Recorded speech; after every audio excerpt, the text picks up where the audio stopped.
New details. A popular scheme targeting cell phones has made its way to the valley. The local office of the Better Business Bureau says they are getting reports of the Can You Hear Me scheme. Channel 5 Steve Solis spoke with the BBB. He joins us live with tips on how not to become a victim. Steve? Oscar, here's how this ploy works. You get a phone call from a number you don't know, and right away the person on the line asks if you can hear them. They want you to say yes.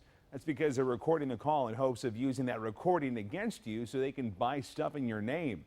Now, we've been telling you about these calls for a couple of weeks now. And today I spoke with Dolores Salinas from the Better Business Bureau. She says they've been getting calls from people across the valley who have received these Can You Hear Me calls.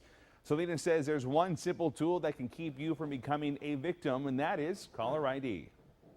It's important that you screen your calls. If it's a number you normally is unfamiliar to you, normally don't get calls from, I suggest you let these calls go to voicemail or to your answering machine and then let them leave a message. If it's important enough, they'll leave a message and you can decide to return the call or not. The fight against these calls is going high tech. Salinas says companies are creating apps for you to block these unwanted calls. It's a service that you pay a few dollars for. People might want to check into that. You can also ask your service provider to block phone numbers. And if you're getting a bunch of calls from a bunch of different numbers, you can see if your cell phone carrier has a service to block those unwanted calls.